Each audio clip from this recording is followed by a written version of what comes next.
Պարոն նախագահ, մինչև դատականիստերի դահլիճ մտնել է։ Այս քրեական գործի մասին ձեր դիտարկումները կասեք։ Տեսեք, այս քրեական գործը իրավական աճպարարության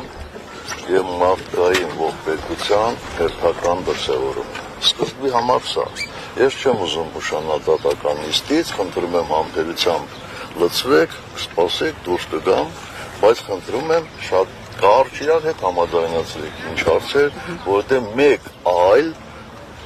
չասեմ կարևոր, բայց պարտադրված հանդիպում էր։ Ձեր թույլտվությամբ շատ կարճ հարցազրույց, պարոն նախագահ, ձեր առաջին գործում դատավորի համար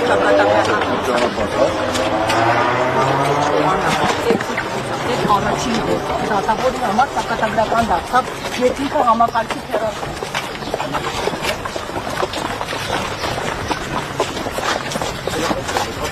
Այդ համառությունը ասում է, որ ես առաջադրում եմ, ինչու չեմ միանում խմբակցությունները թողից դարձնել որպես ժամանակավոր ու ձեզ եմ եղադրում։ Ասացած Սարգսյանի թիմը ասել էր առանց պայմանների քննարկեն, հիմա չի ուզում։ Ո՞նց կվերացնենք։ Ո՞նց չեք ուզում Նիկոլին հավաքել։ Բարի օր։ Ես դες չեմ թողնում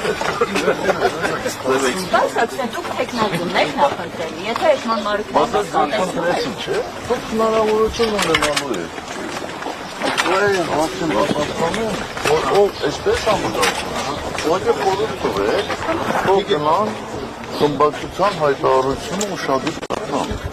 Եթե հայերեն լավ չեն հասկանում, ես կխնդրեմ խմբակցության ղեկավարին, ինքը մանրամասնի կբացատրի։ Դե դուք ասել եք, որ Նիկոլ երկուսով չեք իրավիճակին չեք տիրապետել։ Հայտարարել եմ հանձին, հայ Սարգսյան իրավիճակին չի տիրապետել։ Ձեր հրաժարականից 5 օր առաջ դուք ասել եք, որ ամենից հասցե տակ էր, այսինքն ձեր հրաժարականն եք հանձնի տակ։